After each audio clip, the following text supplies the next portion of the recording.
All right, hello. How you doing? I am the Hetz, and this is the Daily Faded, where we get faded daily and talk about politics and news.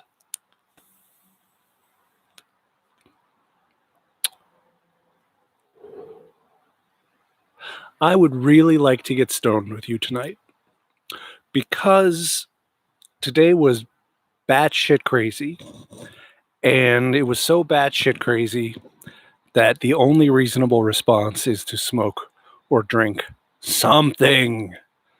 So I beg of you, please do something to alter your consciousness right now. It's really the only way to survive.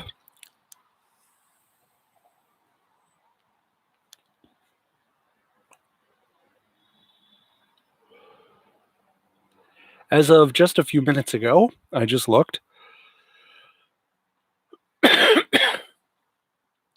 We are up to 1.9 million cases plus worldwide, with 119,235 deaths worldwide. That death rate is up over 4%, and the case rate is up over 3% worldwide. So those percentage increases are coming down. That is a good thing. The United States, we have over 583,000 cases now, which is up over 4% from yesterday.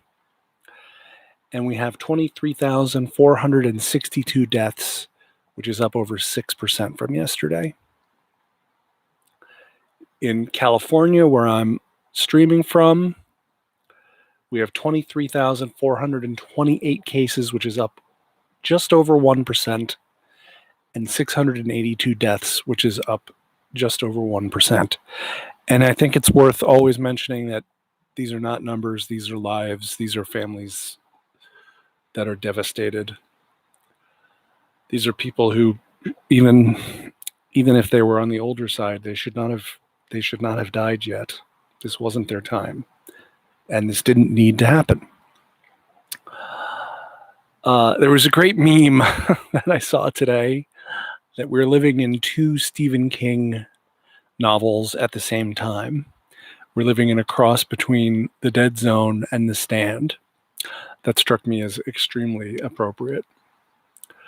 Now, over the week, so I had more than enough to talk about for an entire show tonight. And then I watched the Trump press conference. And man, oh God. Oh man. You guys, I hope you're safer at home, and I hope you're not watching these press conferences. It was so insane. It was unlike anything anyone has ever seen before in the White House press briefing room. It was batshit crazy. Now, there's background, which is important, and that is that I think on Saturday, the New York Times published an article that was an in-depth background of all different times that senior administration officials went to Trump and said, you have to do something about this. It's going to be a pandemic. We need to start mitigating. And so many warnings went unheeded. And it really painted a picture of an administration that doesn't know its ass from its elbow, which obviously they don't. They've proven their incompetence time and time and time again. So there was that hanging out there. And then yesterday, Fauci went on State of the Union with Jake Tapper on CNN, and he was asked, would more lives have been saved if mitigation had started earlier? And he answered yes, which a lot of people interpreted as a critique of Donald Trump, which inherently it is a critique of Donald Trump. That doesn't mean that Dr. Fauci meant it as an indictment of Trump. Because I think those two things are very different things. because coming up, I'm going to be talking about him, and I'm torn about giving him the benefit of the doubt. So, anyways, with all of that in the backdrop, it was a propaganda love fest. I mean, it was pure propaganda, straight up propaganda. Trump comes out. He's wicked late as usual, 45 minutes late or 50 minutes late or something like that.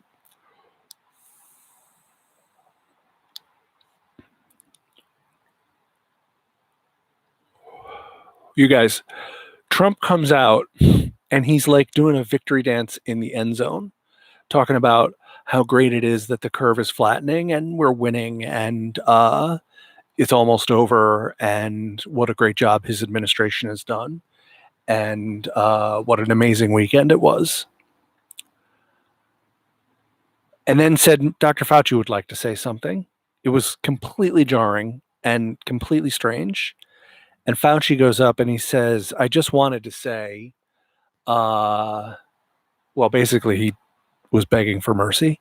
But he says, I just wanted to say that I did say that earlier mitigation would have saved lives. He was clear on that he did say that, and he stands by it. But then he went on ad nauseum about how understanding Trump has been and how Trump has done everything that he and Dr. Birx have asked him to do, the China ban, the Europe ban, the social distancing orders. And I think that that's where we have a credibility issue with Dr. Fauci, because Dr. Fauci knows there aren't enough tests. Dr. Fauci knows that the screening efforts, the containment efforts were insufficient, that people didn't have proper instructions, there weren't enough people, and over 40,000 people got through from China after the China ban went into place. So Fauci knows that when he's going on and on about things that Trump did that he and Dr. Birx asked him to do, that the full range of things that needed to be done were not done, and he is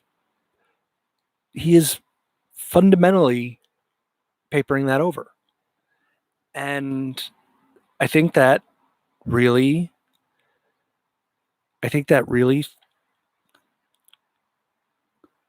tarnishes his image. And yet at the same time, what the fuck else is he going to do? I don't think anyone wants him to leave his position, let alone him. But I don't think any of us want Dr. Fauci to resign over a spat with Trump or to be fired over a spat with Trump. I don't think anybody wants that. I mean, not sane people. There are Trump cultists who want it for some demented reason that can't be figured out without goat's blood and chicken livers. But nobody serious, nobody like realistic wants to fire Dr. Fauci. We trust Dr. Fauci for the most part.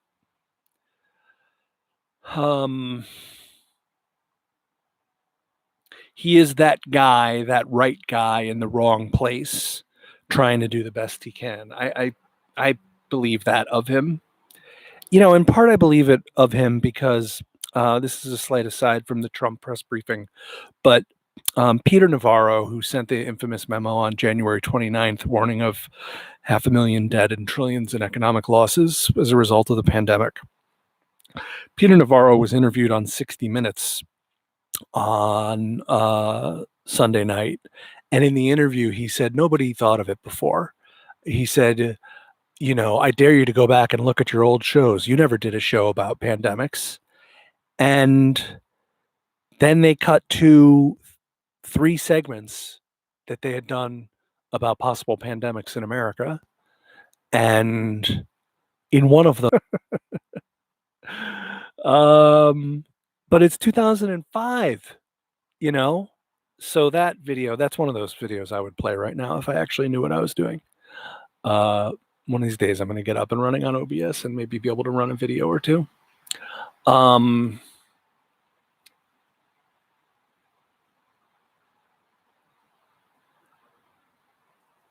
So then a reporter asked Dr. Fauci if he was doing this voluntarily or if Trump put him up to it. And that pissed Fauci off. Fauci said, everything I do is voluntary. And he gave the guy a look, a withering look that was not, I would not want to be on the wrong side of that look from Dr. Fauci. I just like saying Dr. Fauci. I just think it's Fauci-esque.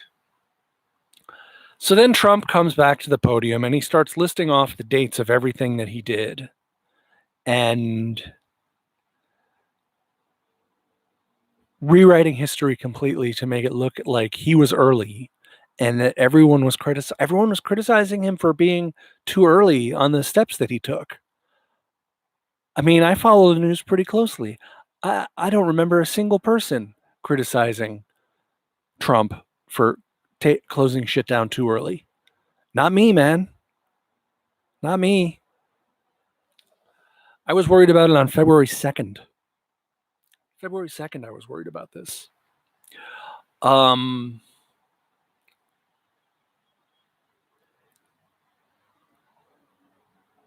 He started calling it the Wuhan virus again. So that's another nifty development. And then got defensive and said, quote, to the best of my knowledge, I'm the president of the United States. He was brutally bashing Sleepy Joe Biden in offhanded ways. He complimented Joe Biden's PR people who write his tweets and his press releases. What a brutal insult to be like, yeah, he said they were not bad. They weren't great, but they were not bad. That's what he said. A brutal, I mean, he just rips Joe Biden to pieces.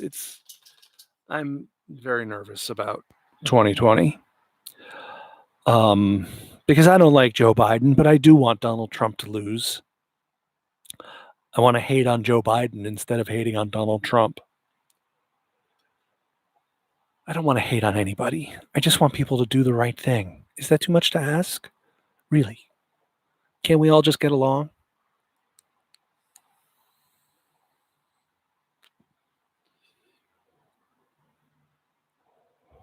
So I'm watching this, and for a while, it's kind of fun. He's kind of squirming. I expect him. What is that? The code blue or the code red? What was the thing in A Few Good Men? Yeah, I did it, and I'd do it again or whatever. You can't handle the truth. A code red, I think, or was it a code blue? I don't know. But Trump looked like he was about to admit that he ordered the code blue. A lot of the time, he was so overly defensive. But again, it was still total propaganda, and also had a certain entertaining reality TV quality to it. The competition, what will Dr. Fauci, what will Anthony say next about Donald?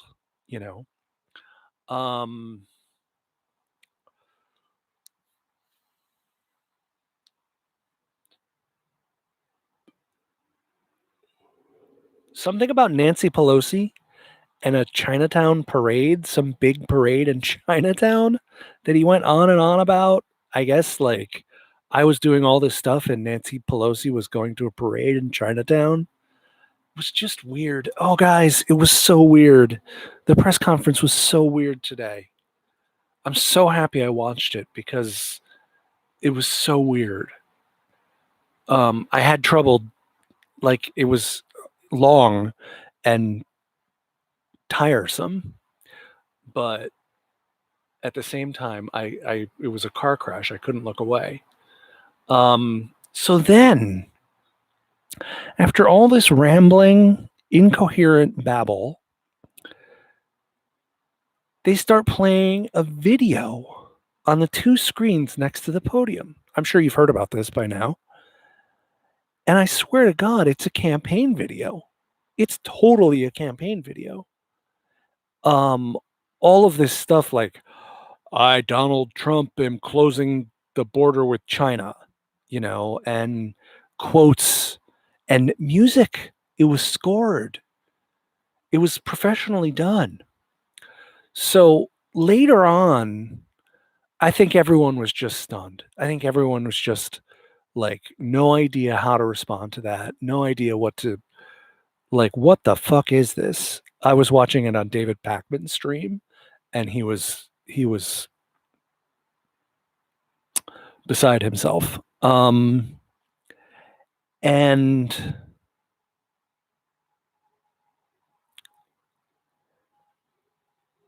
one of the reporters asked him after a while, one of the reporters asked Trump, who produced the video? And he said, well, no one produced it. It wasn't produced. It was just put together. Some of the guys here in the office just put together over the last 2 hours. Totally unbelievable. Not believable that this was put together in 2 hours. Also, not particularly believable that it was done at the White House. Maybe. Um, but if it was done at the White House, then he's using government resources for campaign purposes, which is against the law, and that's a serious violation.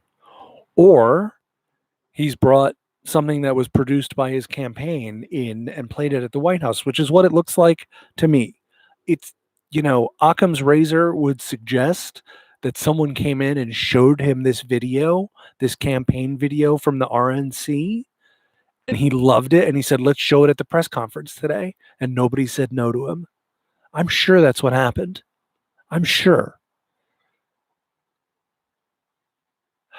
It was bizarre. And it had clips of governors saying good things about him: Andrew Cuomo, Gavin Newsom, Ron DeSantis, Governor Murphy of New Jersey, and then some other randos saying good things about him. And then when the video was over, he bragged and he said, I have hundreds of them. I have hundreds of video clips of people saying nice things about me. He really looked like he was unraveling right before our eyes. I mean, I probably look that way since I'm sitting here marveling at the end of the universe and smoking weed every night. But then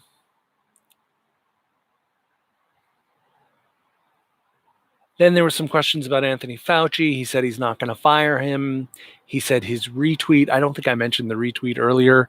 He retweeted something that had hashtag fire Fauci in it.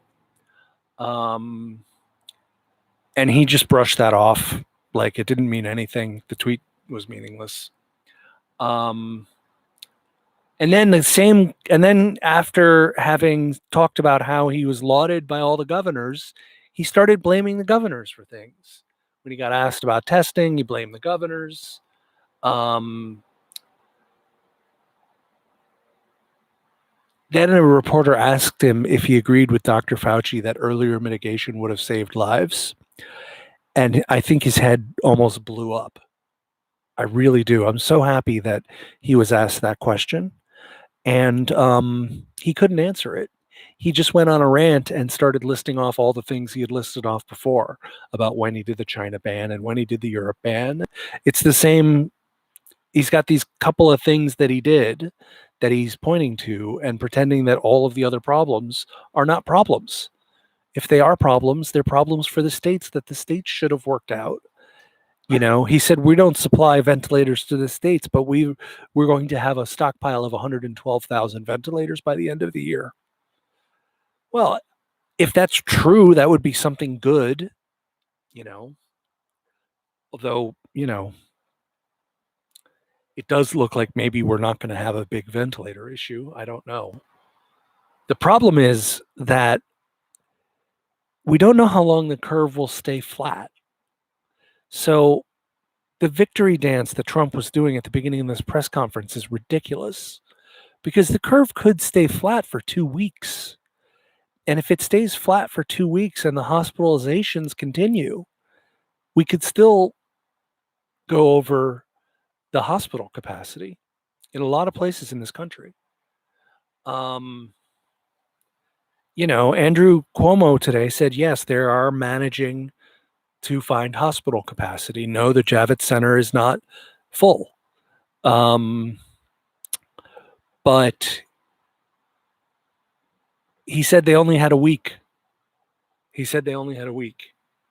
Now, if the number of hospital admissions starts to drop and maybe even drop drastically, then that's great. That's great. And you know what? It would be great if Trump was right that they didn't need as many ventilators as they were asking for. That's a petty response and a ridiculous abdication of his responsibility.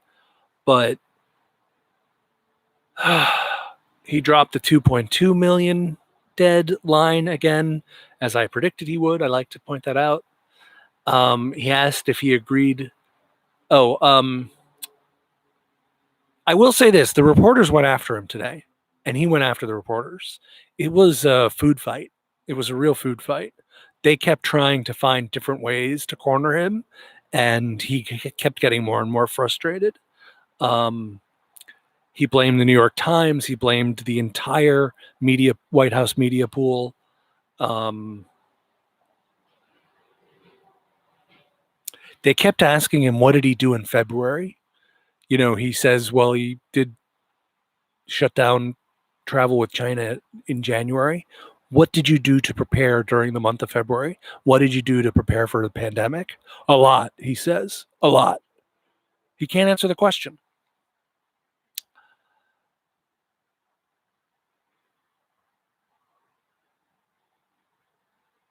And then he said that he has the ultimate authority to reopen the economy, not the governors.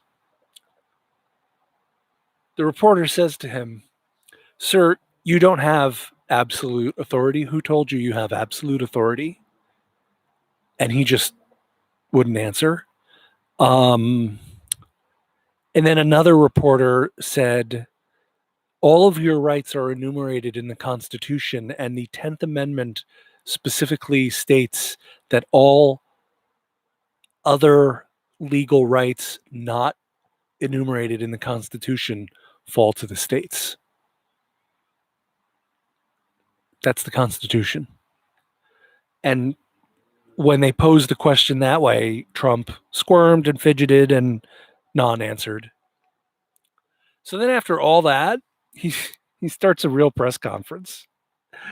We're ready to rock, he says. He lists off companies that are making ventilators. We'll have 120,000 ventilators by the end of the year. By the way, he hinted about reopening earlier than May 1st. And then I had to lie down because I was going to vomit, and it was continuing on and on. Thus ends my commentary on Trump's press briefing for today. I actually did watch the rest of it. Mnuchin was up there being a douchebag. And yeah. So that's propaganda story number 1 today. And then we have propaganda story number 2, which is Joe and Bernie did a live stream today. Joe opened talking about Trump's failures, but also hit progressive buzzwords like inequality, voting issues, and the climate crisis. After a short intro, which he read off a teleprompter, Joe invited Bernie Sanders to join him, and Bernie Sanders appeared side by side with Joe. And it became clear to all what was going to happen. Maybe Twitter already knew what was happening. I just hadn't heard about it yet. So I was seeing it live as it happened. And Bernie endorsed Biden and asked everyone to come together and support Biden. He said, I'm asking Democrats and independents and Republicans alike to join our team and support Biden to defeat Trump. And I will say that Biden and Bernie, and this really is going to get into what the big problem with the Bernie Sanders campaign was. Biden and Bernie, I think they genuinely like each other. When they were talking like guys who have known each other forever, who have an affection for one another, and it was nice. It was endearing. Um, Bernie never had that chemistry on stage with Hillary Clinton. Um,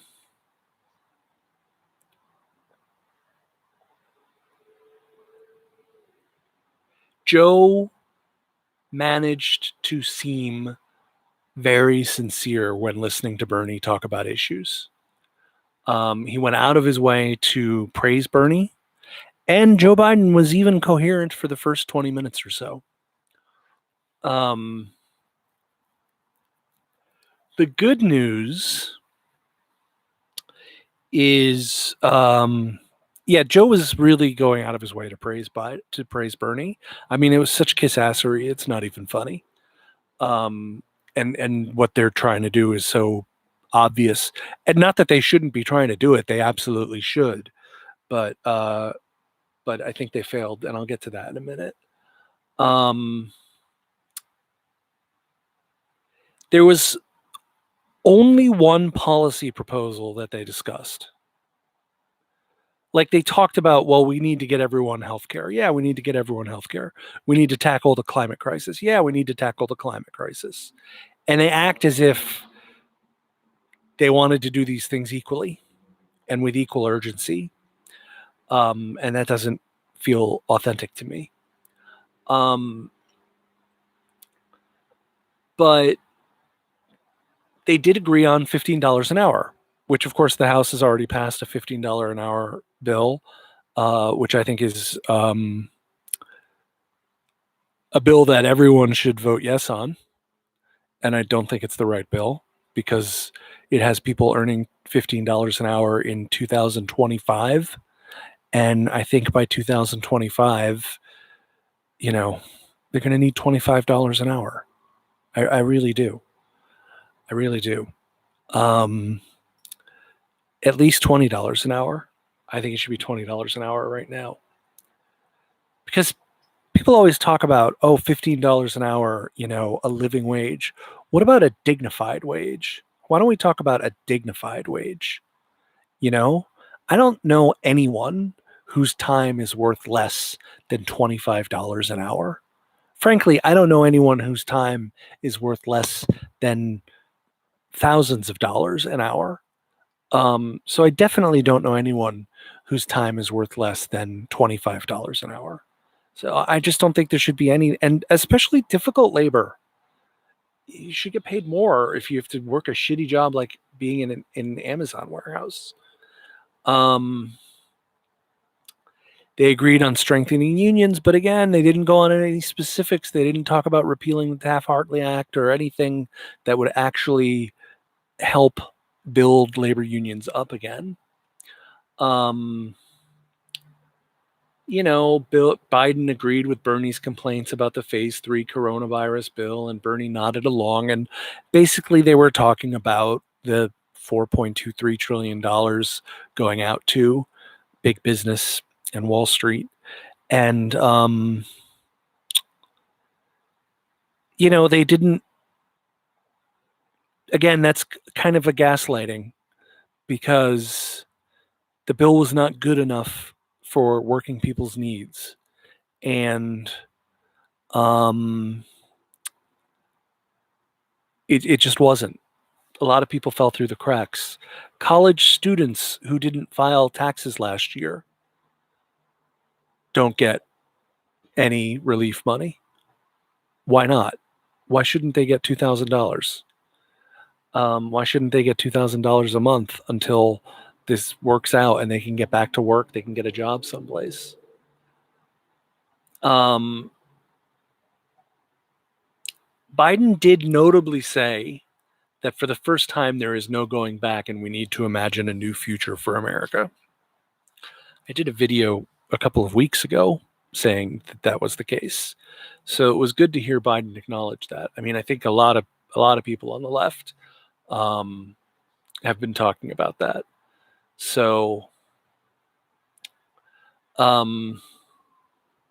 Joe said we took a backseat to no one in fighting climate change. Again, he's obfuscating the fact that the Sunrise Movement gave him an F for his climate plan. So every time Joe Biden speaks, he's either lying or obfuscating or generalizing. He really tried to change his tone of view towards millennials and Zoomers in particular, he talked about. And again, this is from a guy who just last year or 2 years ago was in an interview in front of a crowd and said, I have no empathy for young people today. I have no empathy for young people today. And, and he told them, well, if you don't like me, then don't vote for me.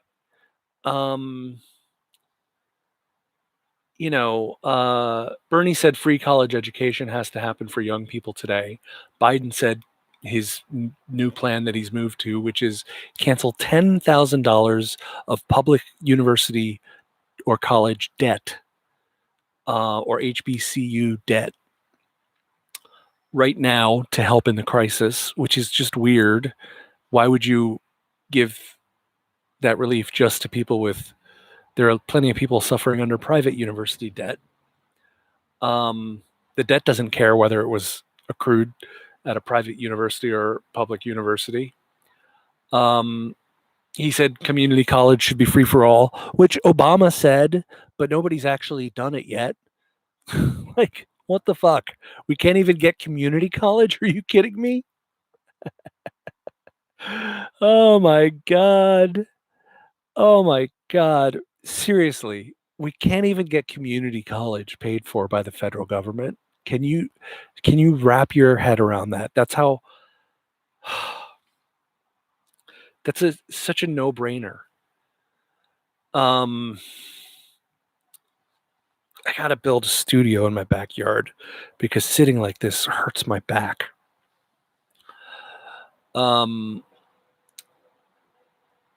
Joe Biden had a good idea for a new cabinet office on pandemics. I don't know if that's right or not. I don't know if that's necessary. Maybe just not closing the office on pandemics in the CDC. Maybe that would have been a good answer. So all this nice banter between Bernie and Biden and Unify and Unity and all of that, it was all very nice and well and good. But Biden's gaslighting because he doesn't share the same goals as Bernie. Bernie wants everyone to have free healthcare at the point of service. Biden doesn't want that. There's nothing about that in Biden's plan. And there's nothing about insuring everyone. He admits in his own plan that it leaves 10 million uninsured. Well, that's not a very good plan then. Why would we choose the plan that doesn't insure everyone? That doesn't make any sense. He spends like $1 trillion on fighting climate change. That's not enough money. The task is Herculean. You gotta.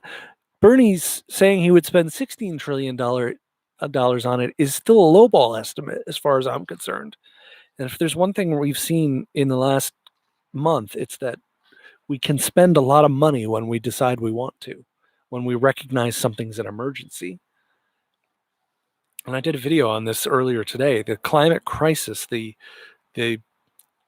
coronavirus pandemic is the canary in the coal mine for the climate crisis because it's a climate. It is a scientific climate. It is a scientific problem. And the science demands certain realities, So the science of this scientific problem of the coronavirus demands quarantines, and it demands social distancing, and it demands testing everybody, and so on and so forth. That's what the science says you need to do. The science of climate change is really clear. No more fossil fuel extraction at all. Shut it down now. Shut it down right now. Now, obviously, we can't shut it down right now, but we need to dive into turning our system into an electric transportation system. I met a woman last year who worked for a private jet engineering company, and they were engineering an electric jet, and they had a flying prototype for an electric jet that worked. So all kinds of things are possible with technology. And I even am a believer in researching mitigation technologies. We have carbon capture technologies. That I think the question is whether or not they're scalable. And I have heard some people argue that they are scalable. So, or we could plant more trees, the old fashioned carbon capture. So yeah, so Biden's gaslighting and Bernie is complicit. Bernie, and look, I'm there's a lot of vitriol online. There's a lot of people on Twitter giving their perfectly valid reasons why they're totally disappointed in Bernie or done with Bernie. And I totally respect all of that. I think here's a guy who his heart was in the right place. He tried the best he could. He did the best he could with the tools that he had. He doesn't have a killer instinct to go after Joe Biden. He just doesn't have it. David Dole, I think. No, Jimmy Dore. Jimmy Dore was playing video of Barack Obama going after Hillary in 2007, and he was brutal. He was brutal in a way that Bernie Sanders has never been, and never in 2016 and never in 2020, despite all of this stuff about him being problematic and toxic and his supporters being toxic, which is all a lot of nonsense.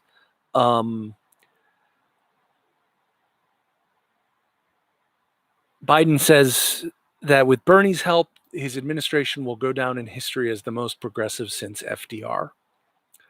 So centrist Twitter trended good for Bernie, and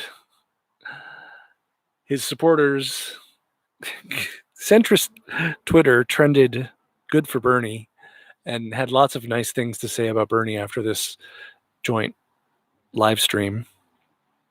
And these are all the same fuckers who have been complaining about Bernie for 5 fucking years and saying everything from he's irrelevant to he's a Nazi. So it was very like, come on, give me a break. Go fuck yourself. That was my take on it. And that's why I know you come to the Daily Faded for nuanced takes. Like, go fuck yourself. Not you, but the centrists. Not you if you're a centrist. If you're a centrist, that's fine. I accept that. But I don't like centrist Twitter. Left Twitter predictably trended, sorry, Bernie, as they all said, no, we're not going to vote for Joe Biden. Twitter is not real life. I don't think there's really a problem about Bernie supporters not voting for Biden. I do think there's a problem about younger supporters, younger voters showing up for Biden, and they didn't show up for Bernie. So why are they going to show up for Biden? And I think there's a problem with Latinos showing up for Biden. And, a lot of Latinos are conservative. And a lot of them, there are a lot of anti-choice Latinos, for example, Catholics. So he's going to have to figure out some genuine outreach to the Latino community if he wants to win the presidency in 2020. So, look, I am somewhat of an undecided voter in 2020. And when I say somewhat, I have a fundamental cardinal rule for voting, which is that I won't intentionally vote for someone who's a warmonger. And I made that mistake in 2012. In 2008, I was convinced that Barack Obama was an anti-war president, would be an anti-war president. And that's a very, very important issue to me, near and dear to my heart. So I can't vote for Joe Biden because of the way he not only supported but sold the Iraq War.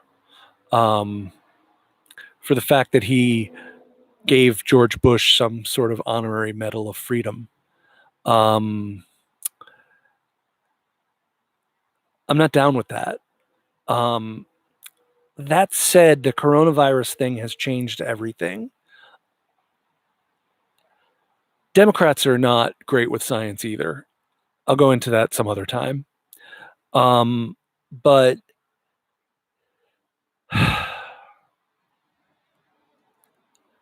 I might just be beaten into exhaustion by Trump and end up voting for Biden. I, I would say the chances of that happening are in the 5% range right now. I'm 95% going to vote for a socialist or a green or the green candidate, Howie Hawkins, who I can't quite decide about right now. Um, my initial impressions of him are unfavorable, but I need to learn more about him. Or the Peace and Freedom candidate who we have here in California, the Peace and Freedom Party, which is basically a socialist or social democrat party. But there's usually two additional socialists on the ticket in California. My third choice, well, my second choice in 2016 was Gloria de la Riva. And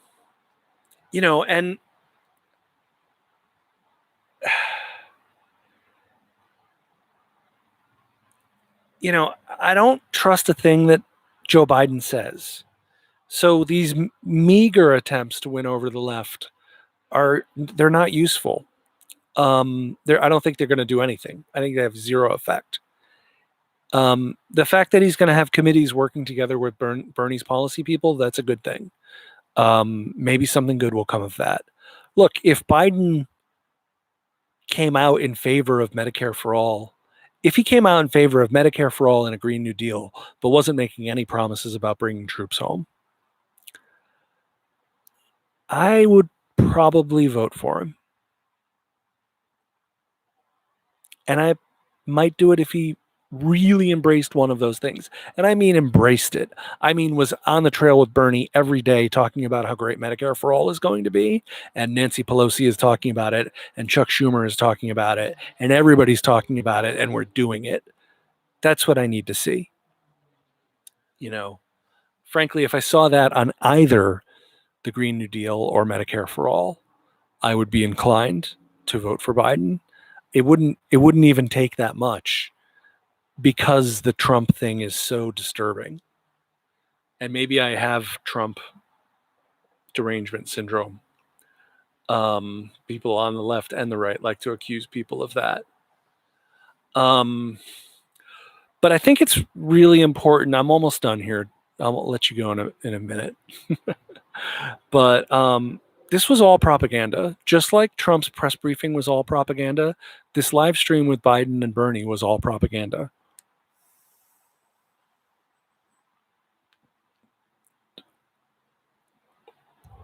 Biden committed to nothing that the Democrats have not already committed to, the $15 an hour minimum wage. And look, since Bernie lost in 2016, he has been a propagandist for the DNC. I have not really thought of him in these terms before, but it's abundantly clear to me looking at it today. I'm sure smarter people than me have already made this observation, but Bernie's been a propagandist for the DNC. And that doesn't negate the good that he's done advancing issues and helping people. That doesn't mean that his 2020 candidacy was a fraud or something like that. It's just a statement of fact that he participates in Democratic Party propaganda. And I'm going to finish up with why that's a problem. Although I'm sure you're already way ahead of me because I'm stoned. But he's been involved in Democratic Party propaganda. He endorsed Hillary Clinton. That was DNC propaganda. Doesn't mean that he didn't genuinely want her to beat Trump. I'm sure he did, but he contributed to the propaganda supporting that campaign. The Unity Commission, that was propaganda because it had absolutely no effect. It was just something to say to the left, look what we did. Now let's have unity. Let's let the left bow down to the center. So that accomplished nothing. The Platform Committee. Bernie liked to brag in 2016 general election that it was the most progressive platform in party history. And who am I to say? I've read some of 2 or 3 platforms over the years, but I've never sat down and read an entire platform. But Hillary hardly ran on her platform. She ran on attack ads against Trump. Hillary Clinton ran more attack ads that didn't mention and more ads that didn't mention any of her policies than any previous presidential candidate in the TV era. True fact.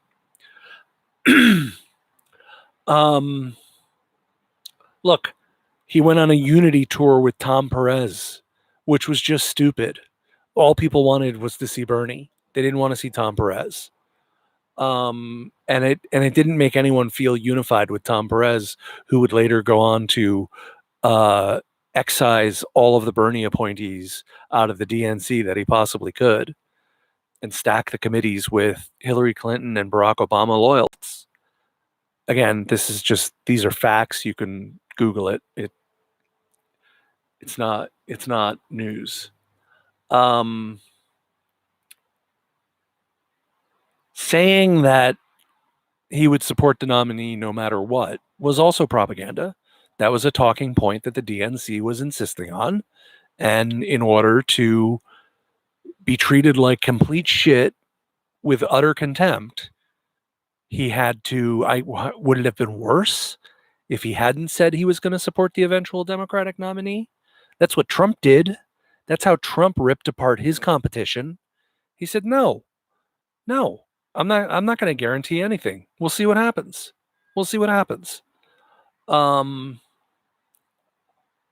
Am I saying I want Bernie to be like Trump? No. But Trump's a savvier campaigner than Bernie. Trump tried it once and got it done. And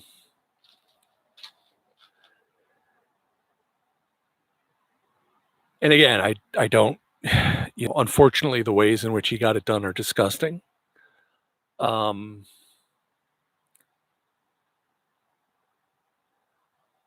they asked Bernie Sanders if Joe Biden could beat Trump, Bernie Sanders said yes. That's propaganda for the DNC.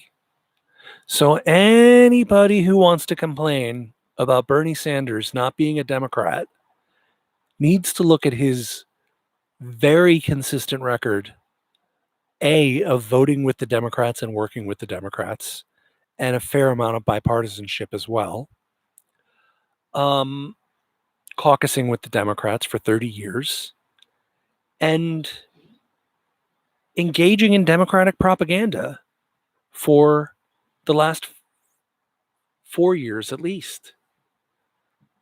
And this is why Bernie Sanders lost, because this unfortunate reality that Bernie Sanders is enough of an institutionalist that he went along with the narratives that the party was pushing.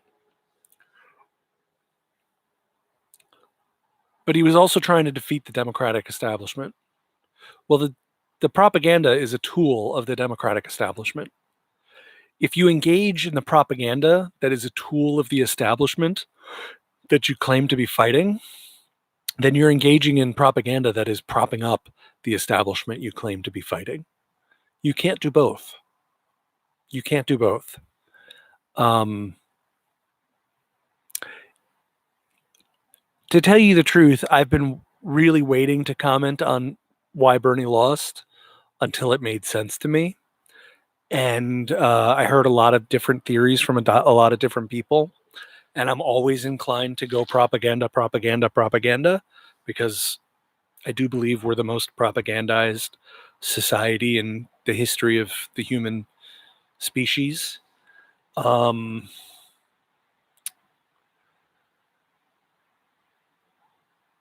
Anyway, not defeating their propaganda meant he couldn't defeat them. And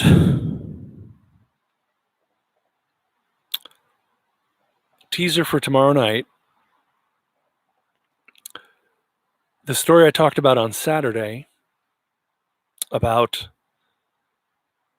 people risking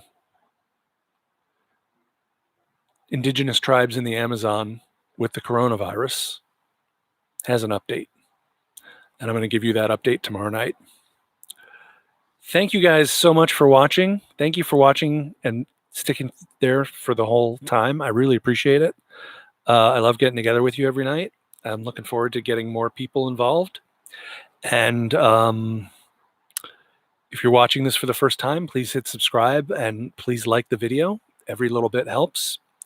And I'm Hetz, and I will see you tomorrow night on the Daily Faded.